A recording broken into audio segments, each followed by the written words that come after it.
Hapo kabla nilikuwa nikisikia watu wakilalamika bana kuna teleza kaingia Nzuguni, anaingilia watu na kuwabaka, wamama, watoto, mabinti. Nilikuwa nasikia tu kwa watu, lakini sasa watu walipokuwa wakifanywa lile tendo hawakuwahi kufuatilia, hawakuwahi hata kwenda popote, yani hata kushtaki, walikuwa wanakaa tu kimya.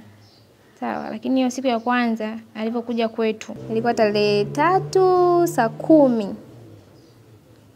Usiku ndio huyo mtu aliingia. Nilishtukia tu yupo kitandani.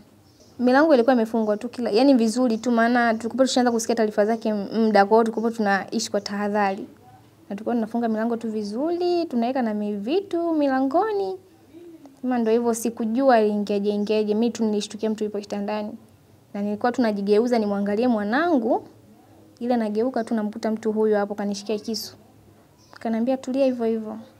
Basi hivyo nitamuua mwanao. Acha nifanye ninachotaka, nimalize niondoke. Basi kwa kuwa mwanangu alikuwa amewekewa kisu shingoni, alafu nyumba nzima nilikuwa mwenyewe, sikuwa na jinsi jamani. Yaani sikuwa na jinsi tu kiufupi. Ndio hivyo aliniingilia. Baada ya mimi kunifanyia ile tukio, mimi ndo nikawaamsha, yani nikaamsha watu, maana mtaani kwetu pale ndo alikuwa ndo mara ya kwanza ndo kaingia yani. Unaona? Kwa yani alikuja hiyo siku, kamaliza issue zake. Nilipotoka pale, kwanza ndugu zangu walikuwa na hasira sana. Sana. Na kaka zangu walikuwa na hasira sana. Then hata mwenyekiti wetu pia alichukia. Maana alikuwa kaingia mtaa ambao sio. Watu walikuwa hawalali usiku. Nilikuwa ni kama tu kuna mitego fulani hivi wamemwekea. Unaona? Na mimi toka leo tukio lilivyotokea, yani sikuwahi tena kulala nyumbani. Sikuwahi tena kulala nyumbani, nilikuwa naogopa sana, na mpaka sasa hivi bado naogopa sana. Sababu sijui kama atarudi ni anaweza kaja kuniua kabisa. Yani alivyomaliza ni alikaa, yani kama alikuwa anataka kurudia mara ya pili. Mimi ikabidi ninyanyuke sasa. Yani hapo nikapata ujasiri. Maana nilikuwa nishamuona kama ni mdhaifu. Nikaamka, nikamwambia kwani kaka vipi? Yani shida kubwa hasa ni nini mpaka unakuwa unafanya kitu kama hichi? Mbona mtoto mdogo huyo hapo umemwekea kisu shingoni? Yani hapo ni vipi? Au mtoto kakukosea nini? Au mimi nimeshakutana na yeye labda barabarani nikakutukana au nikakujibu vibaya, kitu ambacho hukupendezwa nacho? Muda huo nilikuwa nalia. Nilikuwa nalia sana, yani tu vile uchungu, yani siamini. Sijui kama nitaachwa salama au nitauliwa. Kwa hiyo yani ile uoga nilikuwa nalia sana.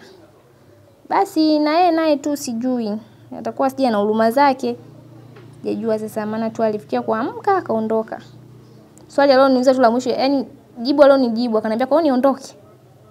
Nikamwambia ndio nenda. Ni anatembea na kiboxer tu. Yani ni anapotembea nyumba zote anatembea na boxer tu. Yeye hafanyi vitendo chochote, yani hafanyi kitendo kingine chochote. Yeye shida yake tu ni ya kuingilia, yani ya kubake tu. Yani hiyo ndio shida yake kubwa, hakui. Kulikuwa kuna simu yangu kitandani, kulikuwa kuna hela nyingi zilipo kitandani, lakini hajabeba hata 100. Na hata simu yangu hakubeba pia. Ila ni ana shida tu na hicho kitu. Zenyana akimaliza anaondoka. Lakini unaambiwa yani akishakuja ni anarudia, na kweli alirudia na kwetu. Hiyo siku ya pili yake, yani hiyo siku ambayo tukio limetokea, tukashinda hiyo siku hakuja. Siku inayofuata ndo akarudi. Na mimi muda huo nilikuwa silali tena nyumbani. Alipoondoka, maana hata mchekecho tu ule wa kutoka mtu sikusikia. Sasa nilikuwa sina uhakika kama katoka, nikaa nimemtumia message jirani yangu. Nilimbipu kwanza, maana ilikuwa ni usiku saa 10 ile. Nilimbipu kwanza ili apokee, and then ndo nimtumie message. Nilipomtumia message, nikamwambia njoo haraka hapa nyumbani. Njoo kimbia, tumevamiwa. Mimi wazo wangu lote nilijua bado yupo ndani, kwa sababu sikumsikia muda anaondoka, bali nilijua labda kaingia chumba kingine. Sasa huyo jirani yangu alipokuja, akaniita jina langu. Nikamwambia fungua mlango ingia. Akaniambia sasa nifungue mlango kivipi kati mlango upo wazi? Yaani mlango upo wazi kabisa. Sema tu ni vile akishaingia ni lazima taa zote. Palikuwa giza. Kakaangu ana chumba cha nje. Alienda katia komea ya nje. Kuna jirani yangu pale pia. Akaenda katia komea. Yeye hata nikipiga kelele kusiwe na kutoka. Kesho yake, maana hiyo siku kulikuwa kumeshakucha. Nilitoka saa 12 nikaenda kwanza duka la madawa kujua kwanza, maana siwezi kujua. Nilienda kwanza pale wanisaidie, nikawaelezea jinsi ilivyo, yani issue ilivyo. Kwa sababu mimi mambo ya polisi nilikuwa bado sijajua, watu walikuwa bado hajaniambia eti labda nipate hata mshauri aniambie bana nenda sehemu fulani katoe taarifa, nilikuwa sijajua. Kwa hiyo nikaenda kwanza duka la madawa. Nikatafuta kwanza kitu ambacho kitazuia, yani kama labda isije ikatokea labda mimba nini, kitazuia kwanza. Nikatafuta kwanza hicho kitu, nikamuelezea issue yangu, akaniambia issue yako kuna mtu fulani anatoa hizi huduma vidonge, na ambavyo vitaenda kama na maambukizi vitaenda kusambaratisha, ila ni ana gharama sana. Sasa na mimi kwa huo muda sikuwa na hiyo hela. Alinishauri tu labda nenda General, nikamwambia sawa. Nikarudi nikatulia. Yani nimeumia tu sana jamani. Yani haswa mwanangu alivyowekewa kisu shingoni. Hapo yani kila nikikumbuka, yani kila nikivuta ile taswira bado linaniumiza sana. Sana. Nilienda jana hospitali kwa sababu polisi ndo yani mwenyekiti huyu hapa ndo aliniongoza ile siku amekamatwa, nikaenda pale polisi wakanigea sijui ni nini ile karatasi tu hizi ambazo nilikuwa niende hospitali nikapime. Nikaenda hospitali jana.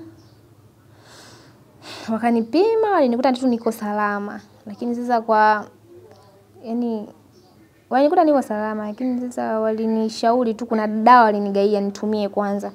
Nitumie then nirudi nikapime tena, nisitegemee mazima. Sura hafichi, ila hapo anachotukifanya ni anazima taa zote.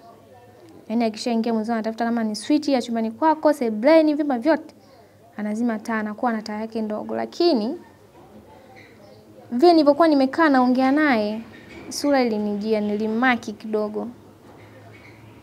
Nilimaki.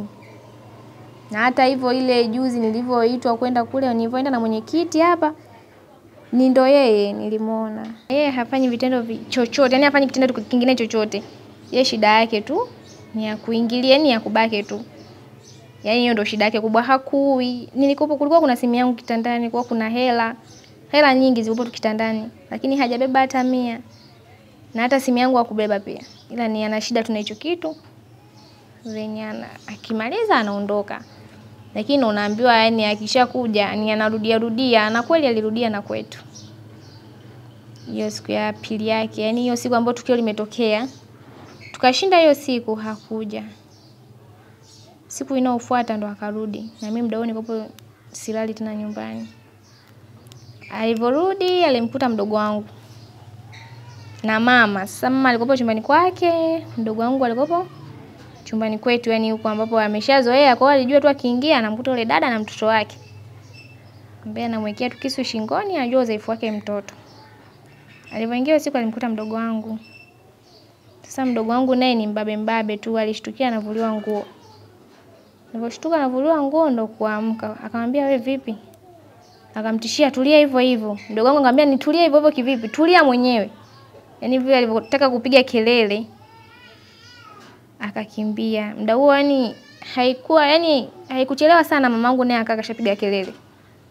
Ile kupiga kelele watu mtaani walikuwa hawalali. Kuamka wanaume baadhi wako mtaani ndo kumfuatilia mpaka kumkamata. Yani sijui yani kama nitakuwa mzima siku zijazo au ninaweza nikafa. Kwa sababu mimi sasa hivi kama ndo ushahidi, mimi ndo ninatakiwa sana. Na ndo mimi ambaye ndo nimeshikilia vitu vyote. Na mimi ndo niliojitoa. Maana watu wamefanywa hivyo wengi sana, lakini wamekaa kimya, naona wamelizika. Lakini kwa mimi sijalizika kabisa.